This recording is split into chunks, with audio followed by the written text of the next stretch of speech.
2020, there were more than 270,000 unsolved homicides within the United States. That's all according to the Texas Attorney General's office. And while many might think those unsolved cases don't happen here, some do. Right now, the Sioux City Public Library is showcasing some of those cold cases in Siouxland. The display includes 12 different local cases that include either missing persons or unsolved homicides from the 1950s to the 1990s.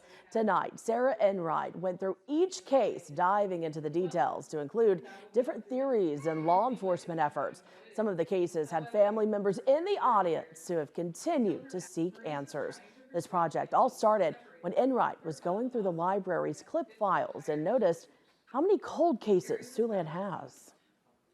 In my position, obviously I do a lot with the local history, and we have something called the clip files, and I use it's like newspaper clippings and ephemera that librarians started collecting in the 1930s.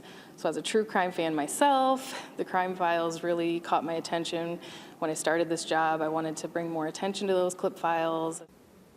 The display will be up until the end of May. Enright will soon have another display about 1925, which was the highest year of crime in Sioux City history.